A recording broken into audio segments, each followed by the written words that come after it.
नमस्कार दोस्तों। आप देख रहे हैं डर की दास्तान, जहां हर कहानी सिर्फ सुनाई नहीं जाती, महसूस कराई जाती है। आज हम लेकर आए हैं एक ऐसी डरावनी ट्रेन यात्रा की कहानी जो एक आम सफर की तरह शुरू हुई थी, लेकिन धीरे धीरे वो सफर बन गया जिंदगी और मौत के बीच की लड़ाई।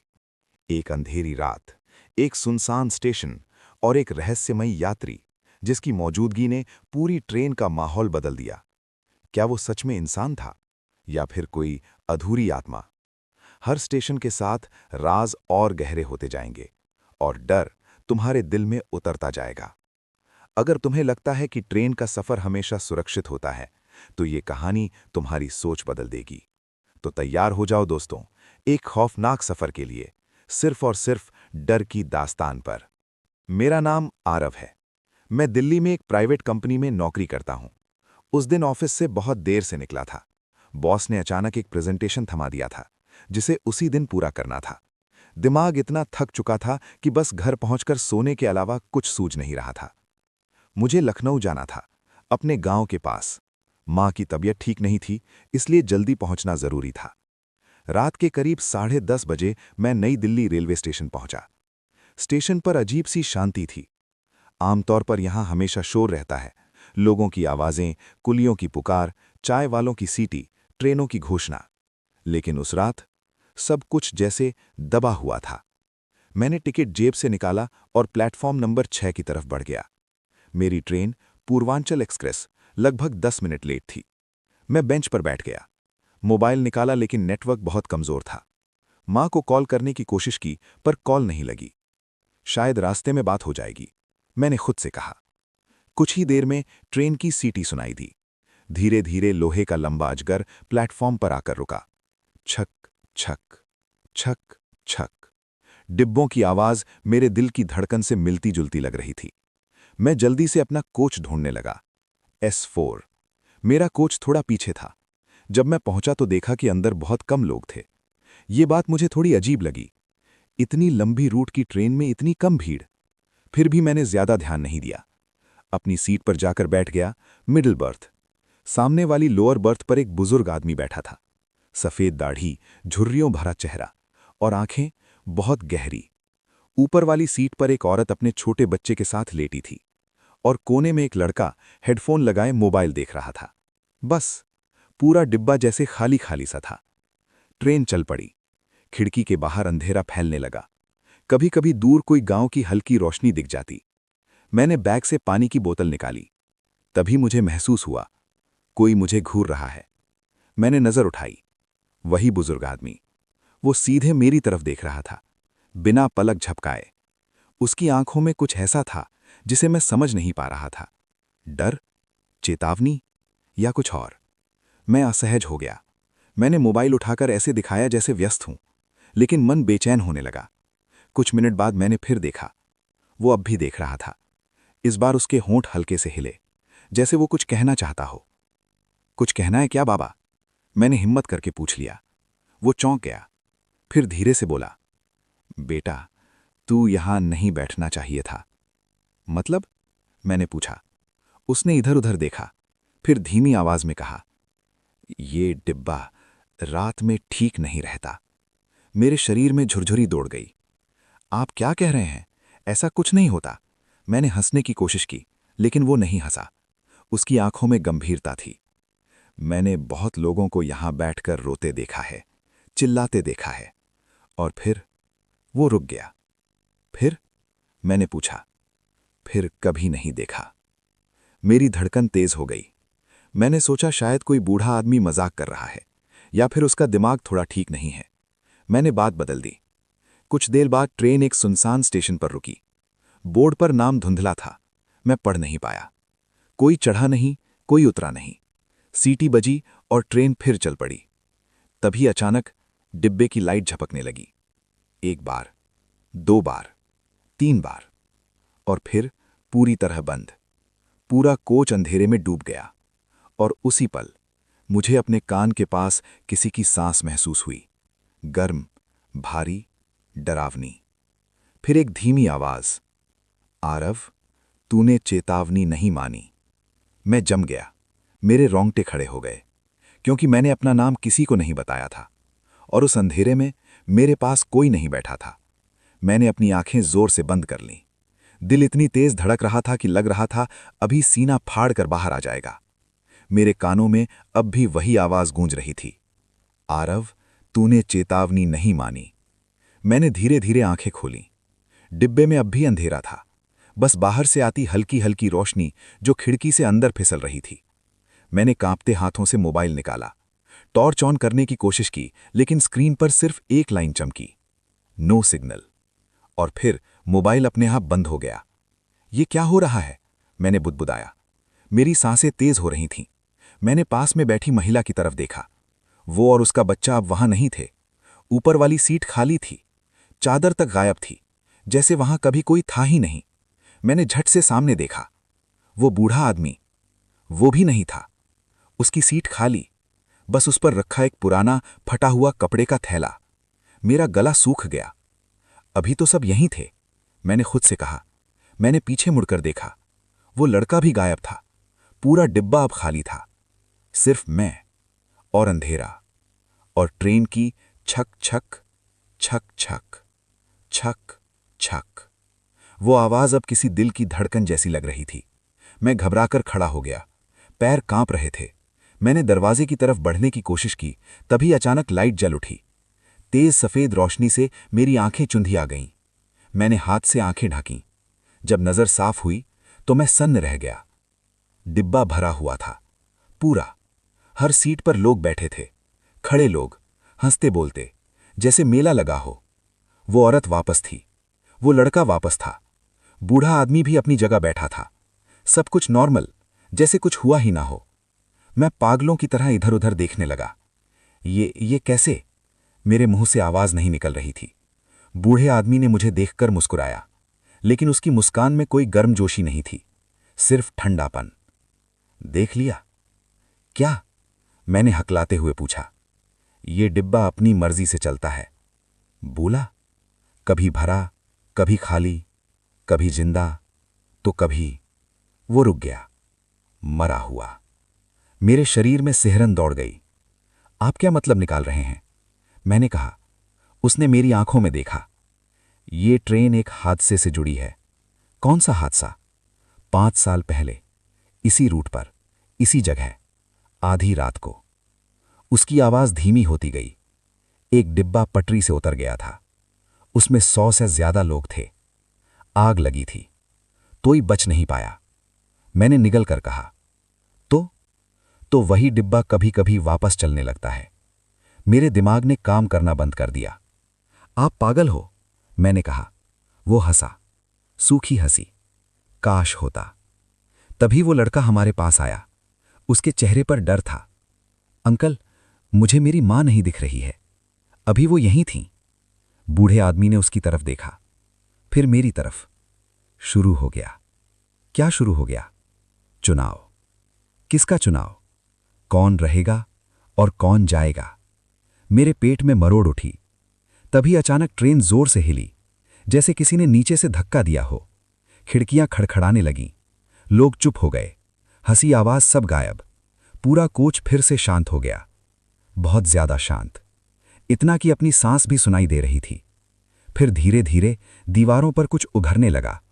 पहले हल्की लकीरें, फिर काले धब्बे, फिर चेहरे, जले हुए चेहरे, आधे पिघले, खाली आंखों वाले। हर दीवार पर, हर खिड़की पर। मैं चीख पड़ा, ये क्या है? लोग रोने लगे। कोई भगवान का नाम लेने लगा, कोई बेहोश हो गया। तभी स्पीकर से एक टूटी फूटी आवाज आई, यात्रीगण ध्यान दें, ये अंतिम यात्रा है। अंतिम यात्रा। शब्द गूंजने लगे, बार बार। अंतिम, अंतिम, अंतिम। मैंने बूढ़े आदमी का कॉलर पकड़ लिया। मुझे बचाओ, मुझे यहां से निकलना है। उसने शांति से कहा, अगर जीना है तो डर से मत भागो। तो क्या करूं? सच का सामना करो। किस सच का? उसने मेरी तरफ झुककर फुसफुसाया, तू यहां संयोग से नहीं आया। मेरी आंखें फैल गईं। मतलब? तेरे पिता उसी हादसे में मरे थे। मेरे पैरों तले जमीन खिसक गई। झूठ, मैंने कहा। मेरे पापा तो एक्सीडेंट में। नहीं, उसने काट दिया। ट्रेन में। मेरे दिमाग में पुरानी तस्वीरें घूमने लगीं। मां का रोना, कागजात, चुप्पी, अधूरी बातें। तभी अचानक सामने वाली खिड़की अपने आप खुल गई। तेज ठंडी हवा अंदर आई और उसके साथ किसी की आवाज, आरव, बेटा। मैं कांप गया। वो आवाज मेरे पापा की थी। मैं धीरे धीरे खिड़की की तरफ बढ़ा। दिल कह रहा था भागो, लेकिन पैर रुक नहीं रहे थे। बाहर अंधेरा था, लेकिन उस अंधेरे में मुझे एक आकृति दिखी, जली हुई, धुंधली, फिर भी पहचानी हुई। पापा। मेरे होंठ कांप गए और तभी किसी ने पीछे से मेरा हाथ पकड़ लिया, जोर से। मत। मैं पूरी रात सो नहीं पाया। हालांकि ट्रेन अब बिल्कुल सामान्य लग रही थी। लोग हंस रहे थे, बातें कर रहे थे, मोबाइल चला रहे थे, लेकिन मेरे लिए सब कुछ बदल चुका था। मेरे अंदर कहीं कुछ टूट गया था। मैं अपनी सीट पर चुपचाप बैठा खिड़की से बाहर देख रहा था। अंधेरा अब थोड़ा हल्का होने लगा था। दूर दूर खेतों की परछाइयां दिखने लगी थी। सुबह होने वाली थी, लेकिन मेरे मन में अभी भी रात का डर जिंदा था। बार बार मेरे कानों में वही आवाज गूंजती, आरव, बेटा। मैंने सिर झटक दिया। नहीं, ये सब वहम था, मैंने खुद से कहा। लेकिन दिल नहीं मान रहा था। मैंने धीरे से सामने देखा। बूढ़ा आदमी अब आंखें बंद करके बैठा था, जैसे सो रहा हो, लेकिन उसकी भौहें सिकुड़ी हुई थी, जैसे वो भी किसी डरावने सपने में फंसा हो। मैंने हिम्मत करके उससे बात करने की सोची। बाबा, मैंने धीरे से कहा। कोई जवाब नहीं। बाबा, इस बार थोड़ा तेज। वो धीरे धीरे आंखें खोलने लगा। उसकी आंखें लाल थीं, जैसे वो रोया हो। क्या हुआ? उसने भारी आवाज में पूछा। आपने जो कहा था मेरे पापा के बारे में, मैंने हकलाते हुए कहा, वो सच है? वो कुछ देर चुप रहा, फिर बोला, तू सच सुनने के लिए तैयार है? मैंने सिर हिलाया। मेरे पापा की मौत को 10 साल हो चुके हैं, मैंने कहा। मां ने कभी ठीक से कुछ नहीं बताया। क्योंकि वो भी डरती है, उसने कहा। किससे? इसी ट्रेन से, इसी डिब्बे से और उस रात से। मेरी रीढ़ व सिहरन दौड़ गई। आप सब जानते हो? मैंने पूछा। हाँ, वो बोला। मैं भी उसी हादसे में था। मैं चौंक गया। लेकिन आप तो जिंदा हो? वो हल्की सी मुस्कान में बोला। शायद। मेरे गले में कुछ अटक गया। मतलब? कुछ लोग हादसे में मरे, उसने कहा। कुछ बच गए और कुछ बीच में अटक गए। बीच में? न जिंदा न मरे हुए। मेरे हाथ ठंडे पड़ने लगे। और मैंने धीरे से पूछा। उसने मेरी तरफ गहरी नजर से देखा। अभी जिंदा है तू, उसने कहा, लेकिन कब तक, ये इस डिब्बे पर निर्भर करता है। मैंने बेचैनी से इधर उधर देखा। अब लोग कम हो गए थे। कुछ स्टेशन पर उतर चुके थे। डिब्बा फिर से खाली सा लगने लगा था। ये सब मेरे साथ ही क्यों हो रहा है? मैंने पूछा। क्योंकि तेरा रिश्ता यहां से है, उसने कहा। तेरा खून तुझे वापस खींच लाया। मैंने सिर पकड़ लिया। मैं बस मां से मिलने जा रहा था और तू अपने अतीत से मिलने आ गया, उसने कहा। तभी ट्रेन एक छोटे से स्टेशन पर रुकी। नाम था बेलापुर। मैंने पहले कभी नहीं सुना था। स्टेशन पर कोई हलचल नहीं थी, सिर्फ एक पीली सी लाइट जल रही थी। बाहर सब वीरान था। ये स्टेशन तो नक्शे में नहीं है, मैंने कहा। क्योंकि यह स्टेशन भी मर चुका है, उसने जवाब दिया। मेरी सांस रुक गई। तभी ट्रेन के दरवाजे अपने आप खुल गए। कोई उतरने वाला नहीं था। फिर भी दरवाजे खुले और बाहर कोहरा था, घना, सफेद, डरावना। उस कोहरे में कुछ आकृतियां हिल रही थी, मानव जैसी, लेकिन पूरी नहीं। ये क्या है? मैंने फुसफुसाया। यात्री, उसने कहा। कौन से यात्री? जो कभी अपने घर नहीं पहुंच पाए। मेरे पैरों ने काम करना बंद कर दिया। तभी एक औरत की आकृति धीरे धीरे दरवाजे की तरफ बढ़ी। उसका चेहरा जला हुआ था, कपड़े फटे थे, लेकिन उसकी आंखें दर्द से भरी थीं। वो सीधे मेरी तरफ देख रही थी। आरव, उसने कहा। मैं चौंक गया। इसे मेरा नाम कैसे पता? यहां सब तुझे जानते हैं, बूढ़ा आदमी बोला। तू उनका हिस्सा है। वो औरत एक कदम अंदर आई। डिब्बे का तापमान अचानक गिर गया। मेरी सांस से भाप निकलने लगी। उसने कांपती आवाज में कहा, हमें इंसाफ चाहिए। किससे? मैंने पूछा। तुझसे, उसने जवाब दिया। मैं पीछे हट गया। मैंने क्या किया है? तेरे पिता ने, वो बोली। मेरे दिल पर हथौड़ा सा पड़ा। मेरे पापा? वो उस ट्रेन के इंजीनियर थे। उसी रात उन्होंने ब्रेक फेल होने की रिपोर्ट नहीं दी। मेरे कानों में सीटी बजने लगी। नहीं, ये झूठ है। डर के मारे उसने कहा, अगर वो सच बता देते तो हम बच सकते थे। मेरी आंखों से आंसू बहने लगे। मुझे नहीं पता था, लेकिन अब तू जानता है, वो बोली। तभी कोहरा और गहरा हो गया और पीछे से कई आवाजें आने लगी। इंसाफ, इंसाफ, इंसाफ। पूरा स्टेशन गूंज उठा। बूढ़ा आदमी खड़ा हो गया। अब तेरी परीक्षा शुरू हुई है, उसने कहा। किसी एक को चुनना होगा। किसे? मैंने कांपते हुए पूछा। सच या अपने पिता की झूठी इज्जत? मेरे सामने धुंध में दो रास्ते उभरने लगे, एक उजाला, एक अंधेरा, और मुझे तय करना था किधर जाना है। मेरे सामने फैला हुआ वो कोहरा अब किसी जिंदा चीज की तरह हिल रहा था। उसमें से दो रास्ते साफ दिख रहे थे। एक रास्ता हल्की नीली रोशनी से चमक रहा था, शांत, ठंडा, लेकिन अजीब तरह से सुकून भरा। दूसरा रास्ता काला था, घना, डरावना, जैसे उसमें कदम रखते ही इंसान हमेशा के लिए खो जाए। मेरी सांसें तेज हो गईं। अगर मैंने गलत चुन लिया तो? मैंने कांपते हुए पूछा। बूढ़ा आदमी मेरे पास आकर खड़ा हो गया। तो तू भी यहीं अटक जाएगा, हमारी तरह। आप लोग कौन हो? मैंने पहली बार साफ साफ पूछा। उसने मेरी तरफ देखा। उसकी आंखों में अब कोई इंसानी चमक नहीं थी, बस थकान और सदियां पुराना दर्द। वो हैं जो सच नहीं बोल पाए या जिनका सच कभी सुना नहीं गया। कोहरे में खड़ी वो जली हुई औरत फिर बोली, अगर तू उजाले का रास्ता चुनेगा तो सब कुछ भूल जाएगा। और अंधेरा? मैंने पूछा। तो सच जान जाएगा, पूरा सच। मैंने आंखें बंद कर लीं।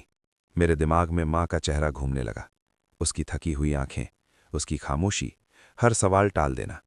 शायद वो भी सब जानती थी, लेकिन सच से डरती थी।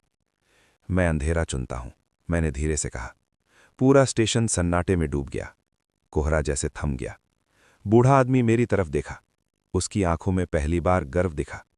तू अपने पिता जैसा नहीं है, उसने कहा। मैंने एक कदम आगे बढ़ाया। जैसे ही मैंने अंधेरे रास्ते में पैर रखा, जमीन गायब हो गई। मैं गिरने लगा, बहुत गहराई में। चारों तरफ काला शून्य, कानों में तेज सीटी, और फिर धड़ाम। मैं किसी सख्त जगह पर गिरा। मेरी आंखें खुली। मैं एक पुराने रेलवे कंट्रोल रूम में था। दीवारों पर टूटे हुए बोर्ड, जंग लगे स्विच, झिलमिलाती लाल लाइट, हवा में जले हुए तारों की बदबू। मेरे सामने एक बड़ा शीशा था, और उस शीशे में मैं खुद को नहीं देख पा रहा था। मेरी जगह मेरे पापा खड़े थे, युवा, थके हुए, पसीने में भीगे। उनकी वर्दी गंदी थी। मैं समझ गया, ये अतीत था।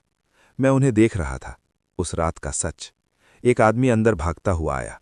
सर, ब्रेक सिस्टम फेल हो रहा है, उसने चिल्लाकर कहा। अगर अभी रिपोर्ट नहीं की तो ट्रेन नहीं रुकेगी। मेरे पापा की आंखों में डर आ गया। अगर रिपोर्ट की तो नौकरी जाएगी। घर में बीमार पत्नी, छोटा बेटा। मेरा दिल टूटने लगा। वो मैं था, छोटा आरव। मेरी तस्वीर उनकी मेज पर रखी थी। सर, लोग मर सकते हैं, आदमी रोया। मेरे पापा ने सिर पकड़ लिया। कुछ सेकंड की खामोशी, फिर उन्होंने फाइल बंद कर दी। मैं देख लूंगा, तू चुप रह। वो टूट गया। मैं चिल्लाया, पापा मत करो। लेकिन मेरी आवाज किसी ने नहीं सुनी। सब कुछ बदलने लगा। कमरा हिलने लगा, दीवारें पिघलने लगीं, और मैं सीधे उस हादसे में पहुंच गया। आग, धुआं, चीखें, लोग जल रहे थे, बच्चे रो रहे थे, मदद की पुकार, हर तरफ मौत। मैं घुटनों पर गिर पड़ा। माफ कर दो, मुझे नहीं पता था। तभी किसी ने मेरा कंधा छुआ। मैंने पीछे देखा। वो औरत खड़ी थी। अब उसका चेहरा थोड़ा साफ था, सुंदर, शांत। अब तू जानता है, उसने कहा। तो अब क्या? मैंने पूछा। अब तू तय करेगा, सच दुनिया को बताएगा या इसे दबाए रखेगा। अगर बताया तो? उसने पूछा। तेरी मां टूट जाएगी, तेरे पिता की इज्जत मिट जाएगी। और अगर नहीं बताया तो हम सब यहीं फंसे रहेंगे, उसने कहा। मैंने गहरी सांस ली। मेरे सामने दो तस्वीरें थीं, एक तरफ मां, दूसरी तरफ सैकड़ों आत्माएं।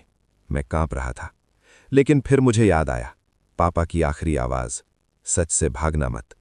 शायद वो मुझसे ही कह रहे थे। मैं सच बताऊंगा, मैंने कहा। पूरा कंट्रोल रूम चमक उठा, तेज रोशनी फैली, आवाजें गूंजने लगीं। धन्यवाद, धन्यवाद। सब कुछ धुंधला होने लगा।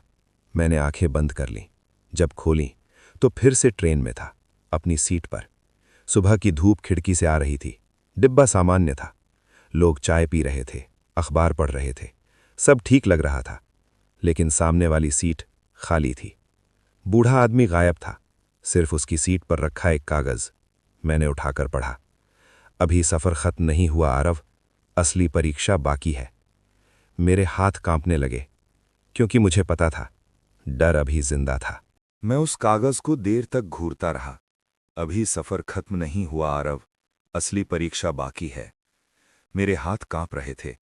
मैंने कागज मोड़कर जेब में रख लिया। मन कह रहा था कि ये सब अब खत्म हो चुका है। मैंने सच चुन लिया था। मैंने आत्माओं की मदद की थी। अब मुझे शांति मिलनी चाहिए थी, लेकिन दिल के किसी कोने में डर अब भी जिंदा था। ट्रेन तेज रफ्तार से आगे बढ़ रही थी। खिड़की से बाहर अब दिन निकल चुका था। खेत, पेड़, छोटे छोटे गांव साफ दिख रहे थे। सब कुछ बिल्कुल सामान्य लग रहा था। फिर भी मुझे कुछ गलत महसूस हो रहा था। मैंने घड़ी देखी। सुबह के 8 बज रहे थे। मतलब 2 घंटे में मैं अपने स्टेशन पर पहुंचने वाला था।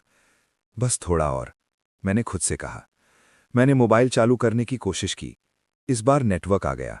बैटरी भी ठीक थी, जैसे रात में कुछ हुआ ही नहीं था। मैंने मां को कॉल लगाया। रिंग गई। दिल जोर से धड़कने लगा। हेलो, मां की आवाज आई। मैंने राहत की सांस ली। मां, मैं आरव बोल रहा हूं। बेटा, वो खुश हो गई। तू ठीक तो है ना? हाँ मां, बस थोड़ा थका हुआ हूं, मैंने कहा। मैं उसे सब बताना चाहता था, सब कुछ, लेकिन शब्द मुंह से निकल नहीं पाए। तू जल्दी आ जा, उसने कहा। आज मुझे अजीब घबराहट हो रही है। मैं बस पहुंच ही रहा हूं, मैंने कहा।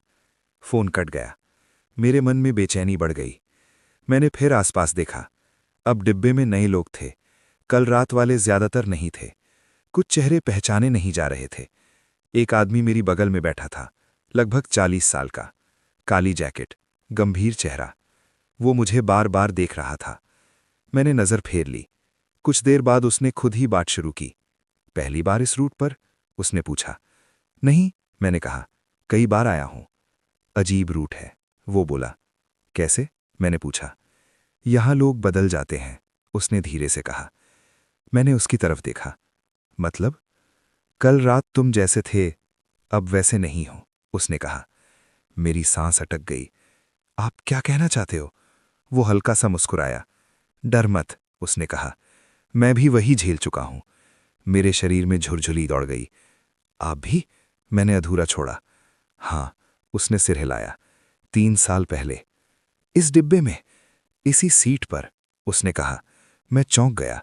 तो फिर आप कैसे बचे? पूरी तरह नहीं बचा, उसने कहा। फिर उसने अपनी बांह ऊपर की। उसकी कलाई पर गहरे जलने के निशान थे, जैसे किसी ने आग से दाग दिया हो। ये वहां से लाया हूं, वो बोला, जहां से लोग वापस नहीं आते। मेरे गले में कुछ अटक गया। मेरा नाम विकास है, उसने कहा, और तू अकेला नहीं है आरव। मतलब? मैंने पूछा। ये ट्रेन कुछ लोगों को चुनती है, उसने कहा, जिनका अतीत किसी हादसे से जुड़ा होता है। और फिर? मैंने धीरे से पूछा। फिर उन्हें परखती है, वो बोला। देखती है कि वो सच का सामना कर सकते हैं या नहीं। मैंने जेब से वो कागज निकाला। विकास ने पढ़ा। उसका चेहरा गंभीर हो गया। हाँ, उसने कहा, यही संदेश मुझे भी मिला था। फिर क्या हुआ? मैंने पूछा। मेरी परीक्षा दूसरी थी, उसने कहा। मुझे अपने भाई के बारे में सच बताना पड़ा था। उसके बाद? मैंने बेचैनी से पूछा। उसके बाद भी डर पीछा नहीं छोड़ता, वो बोला, क्योंकि असली लड़ाई बाहर की नहीं, अंदर की होती है। तभी ट्रेन अचानक धीमी होने लगी। खिड़की के बाहर सब कुछ धुंधला पड़ने लगा। कोहरा फिर लौट आया था, दिन के उजाले में भी। ये अच्छा संकेत नहीं है, विकास बोला। मैंने घबरा कर पूछा, क्यों? मतलब दूसरा चरण शुरू हो गया है। लाइटें फिर झपकने लगीं। 1, 2, 3। लोग बेचैन होने लगे। क्या हुआ? लाइट क्यों जा रही है? कोई चिल्लाया। अचानक पूरा डिब्बा अंधेरे में डूब गया। और उसी अंधेरे में मैंने फिर वही आवाज सुनी, आरव। लेकिन इस बार वो मेरी पापा की नहीं थी, वो मेरी अपनी आवाज थी। आरव? मेरी अपनी आवाज, लेकिन वो मेरी नहीं थी। उसमें एक अजीब सी गहराई थी, खोखली, जैसे किसी खाली कुएं से आ रही हो। मैं सिहर गया। ये क्या था? मैंने कांपते हुए पूछा। मेरे बगल में बैठा विकास भी सन्न था। अब समझ आया। अब तेरा सामना खुद से होने वाला है। अंधेरे में कुछ हरकत हुई, जैसे कोई धीरे धीरे डिब्बे के बीचों बीच आ रहा हो। कदमों की आवाज नहीं थी, फिर भी मुझे महसूस हो रहा था कोई आ रहा है मेरी तरफ। लाइट अचानक हल्की सी जली, बस इतनी कि सामने का दृश्य दिख जाए। और जो मैंने देखा उससे मेरी चीख निकलते निकलते रह गई। मेरे सामने मैं खुद खड़ा था, बिल्कुल मेरी तरह। वही चेहरा, वही कपड़े, वही आंखें, लेकिन उसकी आंखों में रोशनी नहीं थी, बस काला खालीपन, जैसे उनमें आत्मा ही ना हो। तू तू कौन है? मैंने कांपते हुए पूछा। वो मुस्कुराया, मेरी ही मुस्कान। मैं तू हूं, वो बोला। वो आरव जो सच से भागना चाहता है। मेरा दिल डूब गया। झूठ, मैंने कहा। नहीं, वो बोला। तू सच बताएगा, लेकिन डर के साथ। तू शर्म के साथ जिएगा। तू हर दिन सोचेगा, काश मैं चुप रहता। मैंने सिर हिलाया। नहीं, मैं सही कर रहा हूं। सही? वो हंसा। तू अपनी मां को तोड़ देगा। तू अपने पिता को अपराधी बना देगा। तू खुद को कभी माफ नहीं कर पाएगा। हर शब्द मेरे सीने में चुभ रहा था। विकास ने मेरा हाथ पकड़ा। इसकी मत सुन, उसने कहा। यह तेरा डर है। दूसरा मैं आगे बढ़ा। अब वो मुझसे सिर्फ 2 कदम दूर था। मुझे उसकी ठंडी सांस महसूस होने लगी। तू अकेला रह जाएगा आरव, उसने फुसफुसाया। लोग तुझसे नफरत करेंगे। मां तुझसे नजर नहीं मिला पाएगी। मेरी आंखों में आंसू आ गए। ये सब मेरे सबसे बड़े डर थे, वो बातें जो मैं खुद से छुपाता था। बस, मैंने चिल्लाकर कहा। चुप हो जाओ। पूरा डिब्बा गूंज उठा। लोग डर के मारे सीटों से चिपक गए। लाइट तेज हो गई। अब सब कुछ साफ दिख रहा था। दूसरा आरव अब भी सामने खड़ा था, लेकिन उसका चेहरा बदलने लगा। दरारें पड़ने लगी, जैसे मिट्टी की मूर्ति टूट रही हो। तू मुझसे भाग नहीं सकता, वो बोला। तू मेरा अंश है। मैंने गहरी सांस ली। विकास की बात याद आई। असली लड़ाई अंदर की होती है। मैंने आंखें बंद की और अपने दिल से बात की। हाँ, मैंने धीरे से कहा। मुझे डर लगता है। हाँ, मैं कमजोर हूं। हाँ, मैं गलतियां करता हूं। लेकिन मैंने आंखें खोली। लेकिन मैं सच से भागूंगा नहीं। मैं अपनी मां का सामना करूंगा। मैं दुनिया का सामना करूंगा, और खुद का भी। मेरी आवाज में पहली बार भरोसा था। दूसरा आरव पीछे हटने लगा। उसका शरीर धुएं में बदलने लगा। नहीं, वो चीखा। तू मुझे खत्म नहीं कर सकता। मैं तेरा हिस्सा हूं। नहीं, मैंने कहा। तू मेरा डर है, और मैं तुझसे बड़ा हूं। एक तेज रोशनी फूटी, पूरे डिब्बे में फैल गई। सबको अपनी आंखें ढकनी पड़ी। जब रोशनी कम हुई, वो गायब था। सिर्फ हल्की सी धुआं बची थी, और फिर वो भी उड़ गई। मैं घुटनों के बल बैठ गया। पूरी ताकत खत्म हो चुकी थी। विकास ने मुझे संभाला। तू पास हो गया, लेकिन याद रख, अभी एक परीक्षा बाकी है, और वो सबसे मुश्किल होगी। कौन सी? मैंने थकी आवाज में पूछा। उसने खिड़की से बाहर इशारा किया। मैंने देखा। हम एक बहुत बड़े स्टेशन की तरफ बढ़ रहे हैं। लंबे प्लेटफॉर्म, पुरानी इमारत, जंग लगे बोर्ड, और बोर्ड पर लिखा था, अंतिम पड़ाव। मेरा दिल डूब गया, क्योंकि मुझे समझ आ गया था, अब जो होने वाला है वो मेरी जिंदगी का सबसे बड़ा फैसला होगा। मैं उस बोर्ड को लगातार देखता रहा, जैसे मेरी आंखें उससे हट ही नहीं पा रही थी। दिल जोर जोर से धड़कने लगा। ऐसा लग रहा था जैसे कोई अनदेखी ताकत मेरे सीने को जकड़ रही हो। ये सच में आखिरी स्टेशन है? मैंने कांपती आवाज में पूछा। विकास चुप रहा। उसकी चुप्पी ही मेरे सवाल का जवाब थी। ट्रेन धीरे धीरे रफ्तार कम करने लगी। छक छक। अब वो आवाज भारी लगने लगी थी, जैसे हर पहिया मेरे दिल पर वार कर रहा हो। डिब्बे में बैठे लोग अब बेचैन हो चुके थे। कोई बार बार दरवाजे की तरफ देख रहा था, कोई प्रार्थना कर रहा था। कुछ लोग रो रहे थे, लेकिन किसी को ठीक ठीक पता नहीं था कि वो क्यों डर रहे हैं। बस मन में एक अजीब सी घबराहट थी, जैसे मौत पास खड़ी हो। मैंने विकास की तरफ देखा। अगर यहां उतर गए तो? मैंने पूछा। तो शायद वापस ना आ सकें, उसने कहा। और अगर ना उतरे तो? तो ट्रेन तुझे जबरदस्ती उतार देगी, वो बोला। मेरे गले में सूखापन आ गया। मतलब हमारे पास कोई रास्ता नहीं? वो हल्का सा मुस्कुराया। रास्ता है, उसने कहा, लेकिन आसान नहीं। कैसा रास्ता? तुझे सच को सबके सामने कबूल करना होगा, उसने कहा। अभी, यहीं। मैं सन्न रह गया। अभी? यहां? मैंने कहा। सबके सामने? हां, उसने सिर हिलाया। जो भी इस डिब्बे में है, सब किसी न किसी हादसे से जुड़े हैं। सबका बोझ दबा हुआ है। अगर तू सबसे पहले सच बोलेगा तो सिलसिला टूट सकता है। मैंने चारों तरफ देखा। अजनबी चेहरे, डरे हुए चेहरे, थके हुए चेहरे। कोई नहीं जानता था कि मैं क्या कहने वाला हूं, और अगर जान जाएं तो शायद मुझसे नफरत करें। मैं डर रहा हूं, मैंने सच कहा। विकास ने मेरे कंधे पर हाथ रखा। डर के बिना साहस नहीं होता, उसने कहा। ट्रेन प्लेटफॉर्म के पास पहुंच गई। बाहर अजीब सी धुंध फैली थी। स्टेशन पर कोई कर्मचारी नहीं था, कोई टीटी नहीं, कोई कुली नहीं, सिर्फ सन्नाटा। और दूर कहीं एक घंटी की आवाज। ट्रेन रुकी। धड़ाम, जैसे किसी ताबूत का ढक्कन बंद हो गया हो। दरवाजे अपने आप खुल गए। ठंडी हवा अंदर आई। उस हवा में जली हुई लकड़ी और धुएं की गंध थी। कुछ लोग उतरने लगे, बेहोशी में, जैसे सम्मोहित हों। मत जाओ, मैं चिल्लाया, लेकिन कोई नहीं रुका। सब धीरे धीरे कोहरे में गायब होने लगे। मेरा दिल बैठ गया। हम भी चलें? मैंने पूछा। अभी नहीं, विकास बोला। पहले सच। मैं खड़ा हो गया। मेरे पैर कांप रहे थे। दिल इतना तेज धड़क रहा था कि आवाज सुनाई दे रही थी। मैं डिब्बे के बीच में आ गया। सबकी नजर मुझ पर पड़ गई। कोई मुझे जानता नहीं था, फिर भी सब मुझे देख रहे थे, जैसे इंतजार कर रहे हों। मैंने गहरी सांस ली। मेरा नाम आरव है, मैंने कहा। मेरी आवाज कांप रही थी।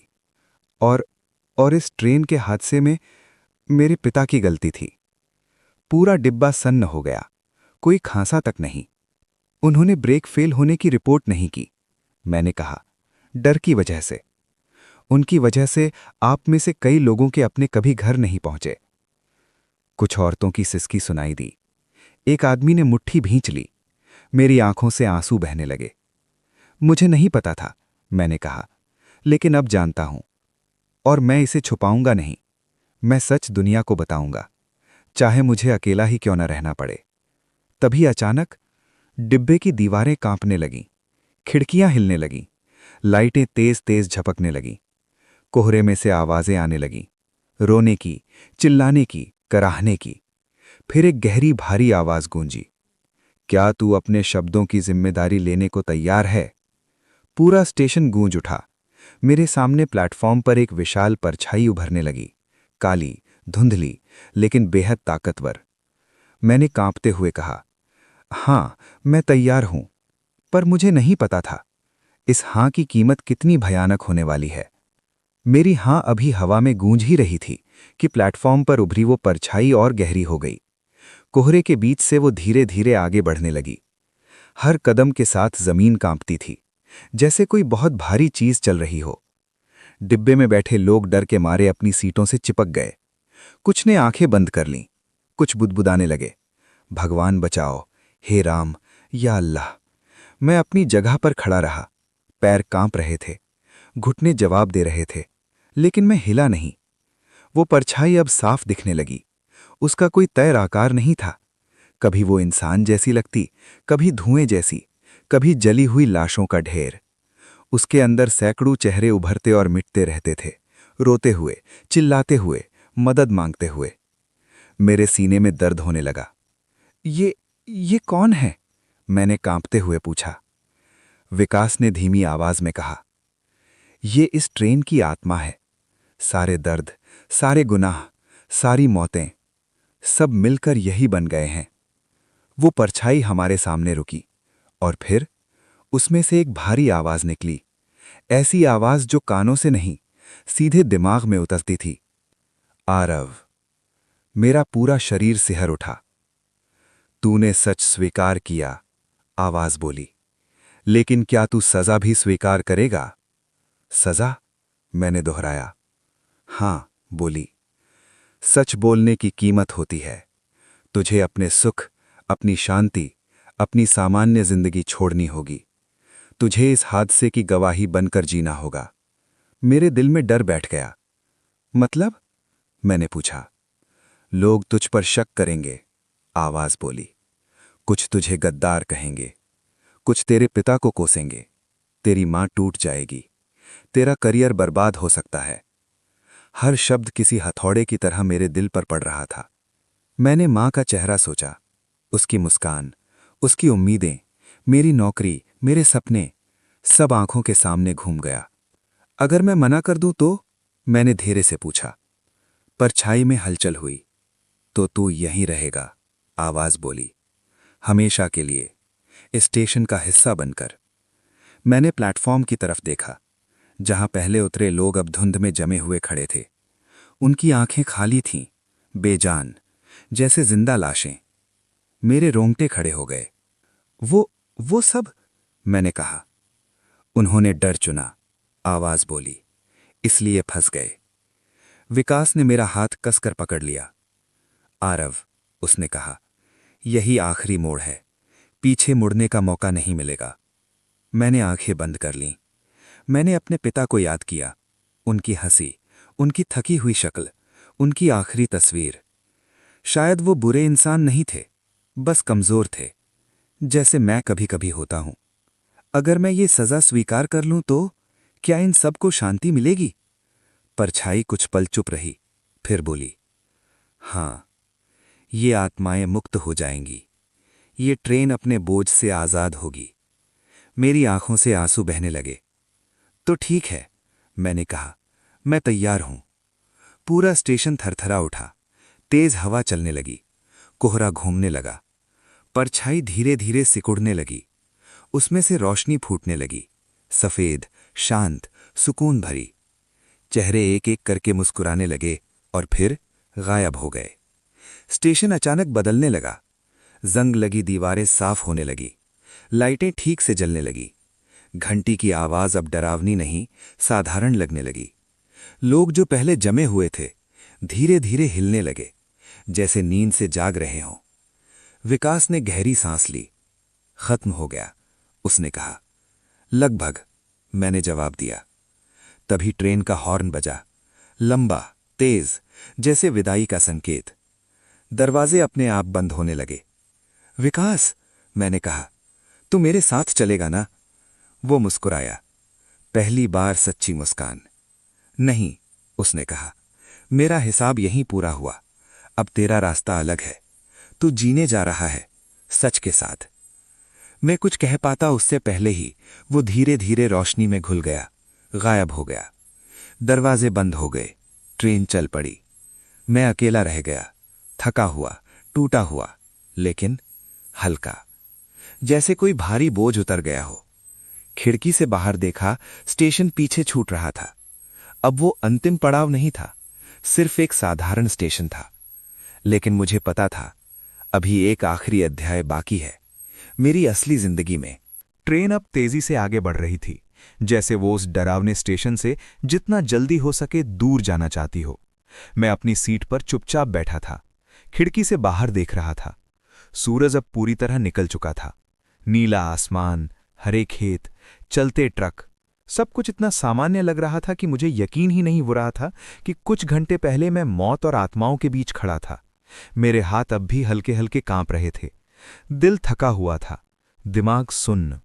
मैंने आंखें बंद की और विकास का चेहरा याद आया, उसकी मुस्कान, उसकी आखिरी बात, तू जीने जा रहा है, सच के साथ। क्या मैं सच में कर पाऊंगा? मैंने खुद से पूछा। सच बोलना आसान लगता है, जब तक उसकी कीमत चुकानी न पड़े। कुछ देर बाद ट्रेन एक बड़े जंक्शन पर रुकी। यात्री उतरने चढ़ने लगे। चाय वाले की आवाज गूंजी, चाय, गरम चाय। वो आवाज मुझे बहुत सुकून दे रही थी, जैसे जिंदगी वापस लौट आई हो। मैंने भी एक कप चाय ली। पहला घूंट लेते ही आंखें भर आईं। इतनी देर बाद कुछ सामान्य महसूस हुआ। तभी मेरे मोबाइल पर मैसेज आया, माँ का, बेटा तू कहाँ तक पहुंचा? मैंने कुछ सेकंड स्क्रीन को देखा, उंगलियां कांप रही थीं। यही वो पल था, मैं सच बोलूं या फिर से चुप्पी चुन लूं? मैंने टाइप किया, माँ, मैं आज आकर तुमसे ज़रूरी बात करूंगा। कुछ देर बाद रिप्लाई आया, ठीक है बेटा, सब ठीक तो है ना? मैंने लिखा, हाँ माँ, अब सब ठीक होगा। फ़ोन जेब में रख दिया। मेरी आंखों में एक अजीब सा सुकून था और डर भी, दोनों साथ। कुछ घंटों बाद मेरी मंजिल आ गई, छोटा सा स्टेशन, जहां से मेरा गांव बस 20 मिनट दूर था। ट्रेन रुकी, मैंने बैग उठाया, दरवाजे पर खड़ा होकर एक बार पीछे देखा। वही डिब्बा, अब बिल्कुल साधारण, कोई परछाई नहीं, कोई फुसफुसाहट नहीं, कोई डर नहीं। लेकिन मैं जानता था, ये सब मेरे अंदर हमेशा रहेगा। मैं प्लेटफॉर्म पर उतरा, ठंडी हवा चली, मिट्टी की खुशबू आई, घर की। मैंने ऑटो लिया, रास्ते में खेत, मंदिर, स्कूल, सब पुराने जैसे, लेकिन मैं बदल चुका था। घर पहुंचा, माँ दरवाजे पर ही खड़ी थी, जैसे इंतजार कर रही हो। मुझे देखते ही उसकी आंखें भर आईं। आ गया मेरा बेटा, उसने कहा। मैंने उसे गले लगा लिया, बहुत कसकर, शायद जिंदगी में पहली बार। अंदर गए, वही छोटा सा घर, वही दीवारों पर पापा की तस्वीर। मैंने तस्वीर को देखा, दिल भारी हो गया। माँ ने खाना परोसा, लेकिन मुझसे एक निवाला भी नहीं उतरा। क्या हुआ? उसने पूछा। तो बीमार है क्या? मैंने गहरी सांस ली। माँ, मुझे तुमसे कुछ कहना है। उसने प्लेट रख दी, गंभीर हो गई। क्या बात है? मैंने उसकी आंखों में देखा। पापा की मौत एक्सीडेंट नहीं थी, है ना? उसका चेहरा सफ़ेद पड़ गया, हाथ कांपने लगे। तू ये सब क्यों पूछ रहा है? उसने कहा। क्योंकि मुझे सब पता चल गया है, मैंने धीरे से कहा। कमरे में सन्नाटा छा गया। घड़ी की टिक टिक सुनाई देने लगी। माँ कुर्सी पर बैठ गई, जैसे सारी ताकत निकल गई हो। हाँ, उसने फुसफुसाकर कहा, वो ट्रेन हादसा था और तेरे पापा उससे जुड़े थे। मेरी आंखें भर आईं। आपने मुझसे क्यों छुपाया? क्योंकि मैं तुझे बचाना चाहती थी, वो रोने लगी। मैं नहीं चाहती थी कि तू अपने पिता से नफरत करे। मैं उसके पास बैठ गया। माँ, सच छुपाने से दर्द कम नहीं होता, मैंने कहा, और अब मुझे ये सच सबको बताना होगा। उसने डर से मेरी तरफ देखा। नहीं बेटा, लोग तुझे मार देंगे, बदनाम कर देंगे। मैं जानता हूं, लेकिन अगर मैं नहीं बोलूंगा तो वो आत्माएं कभी शांत नहीं होंगी। माँ मुझे देर तक देखती रही, फिर धीरे से बोली, तू बिल्कुल अपने पापा जैसा है, लेकिन उनसे ज्यादा हिम्मती। मैं हल्का सा मुस्कुराया, लेकिन अंदर तूफान चल रहा था, क्योंकि मुझे पता था असली लड़ाई अब शुरू होने वाली है। उस रात मैं देर तक जागता रहा, छत की तरफ देखते हुए। माँ की बातें बार बार दिमाग में घूम रही थीं। लोग तुझे बदनाम कर देंगे, तुझे मार देंगे। डर था, बहुत डर था, लेकिन अब पीछे हटने का रास्ता नहीं था। सुबह होते ही मैंने फैसला कर लिया, मैं भागूंगा नहीं, मैं सच बोलूंगा, चाहे जो हो। मैं जल्दी उठ गया, नहाया, साफ कपड़े पहने, पापा की तस्वीर के सामने खड़ा हुआ। कुछ सेकंड उसे देखता रहा। पापा, मैंने धीरे से कहा, मैं आपकी गलती छुपाऊंगा नहीं, लेकिन आपकी अच्छाइयों को भी नहीं भूलूंगा। माँ दरवाजे पर खड़ी थी, सब सुन रही थी। उसकी आंखों में डर भी था और गर्व भी। मैं तेरे साथ हूं, उसने कहा। हम दोनों शहर पहुंचे। रेलवे ऑफिस, पुरानी इमारत, भीड़, फाइलें, लाइन। घंटों इंतजार के बाद हमें एक अधिकारी से मिलने का मौका मिला। मैंने सब बताया, ट्रेन, हादसा, पुराने रिकॉर्ड, पापा की फाइल, सब कुछ। अधिकारी पहले हंसा, ये सब फिल्मी बातें हैं, भूत, प्रेत, आत्माएं। मैंने शांति से जवाब दिया, सर, आप रिकॉर्ड चेक करिए। ब्रेक फेल की रिपोर्ट दबाई गई थी। उसका चेहरा बदल गया। उसने कंप्यूटर खोला, फाइलें निकाली। धीरे धीरे उसकी आंखें फैलने लगीं। ये तो सच है। मामला ऊपर तक गया, जांच शुरू हुई, अखबारों में खबर छपी, पुराने ट्रेन हादसे का सच सामने आया। लोगों को पता चला, कुछ ने मुझे गालियां दी, अपने ही बाप को बदनाम कर दिया, कुछ ने समर्थन किया, कम से कम सच बोला। माँ को ताने मिले, मुझे धमकियां मिली, रात को अजनबी कॉल आते, चुप रह वरना अंजाम बुरा होगा। डर लगा, बहुत डर लगा, लेकिन मैं रुका नहीं। धीरे धीरे जांच पूरी हुई, रिपोर्ट आई। हादसा लापरवाही से हुआ था। कई अधिकारी दोषी थे, पापा की गलती भी मानी गई, लेकिन साथ ही ये भी लिखा गया, उन्होंने दबाव और डर में गलत फैसला लिया था। वो अकेले दोषी नहीं थे। सरकार ने मुआवजा बढ़ाया, पीड़ित परिवारों से माफी मांगी गई, एक स्मारक बना उस हादसे के लिए, उसी स्टेशन के पास। मैं उद्घाटन के दिन वहां गया। नामों की लंबी लिस्ट, सैकड़ों नाम। मैं हर नाम के सामने हाथ जोड़कर खड़ा हुआ। माफ कर दो, मैंने मन ही मन कहा। तभी मुझे हल्की सी हवा महसूस हुई, अजीब सी ठंडक। मैंने पीछे देखा, कोई नहीं था। लेकिन मुझे लगा कोई मुस्कुरा रहा है। मन शांत हो गया। उस रात मैं फिर ट्रेन में बैठा, वही रूट, वही डिब्बा, लेकिन इस बार कोई डर नहीं था, कोई आवाज नहीं, कोई परछाई नहीं, बस लोग, हंसी, जिंदगी। खिड़की से बाहर देखते हुए मैंने सोचा, डर से भागने से भूत बनते हैं, सच से लड़ने से इंसान। मैं आज भी डरता हूं, हाँ, लेकिन अब डर मुझे रोकता नहीं, क्योंकि मैंने सीख लिया है, असली भूत बाहर नहीं होते, अंदर होते हैं, और उनसे जीतना ही असल बहादुरी है। दोस्तों, ये सफ़र यहाँ ख़त्म ज़रूर हो गया है, लेकिन इसका डर शायद कभी ख़त्म नहीं होगा। एक रात, एक ट्रेन और एक सच्चाई, जिसने एक इंसान की पूरी ज़िंदगी बदल दी। जो देखा गया वो सिर्फ एक कहानी नहीं थी, वो एक जिंदा डर था। हर चीख, हर सन्नाटा, हर परछाई आज भी उसके दिल में कैद है। क्या वो वाकई बच गया, या उसका एक हिस्सा आज भी उसी ट्रेन में फंसा हुआ है? ये सवाल शायद कभी ख़त्म नहीं होंगे। अगर तुम्हें ये कहानी पसंद आई हो और तुम ऐसे ही सच्चे डरावने किस्से सुनना चाहते हो, तो जुड़े रहो हमारे साथ, सिर्फ और सिर्फ डर की दास्तान पर। लाइक करो, शेयर करो और चैनल को सब्सक्राइब करना मत भूलना, क्योंकि यहाँ हर कहानी के पीछे छुपा है एक खौफनाक सच।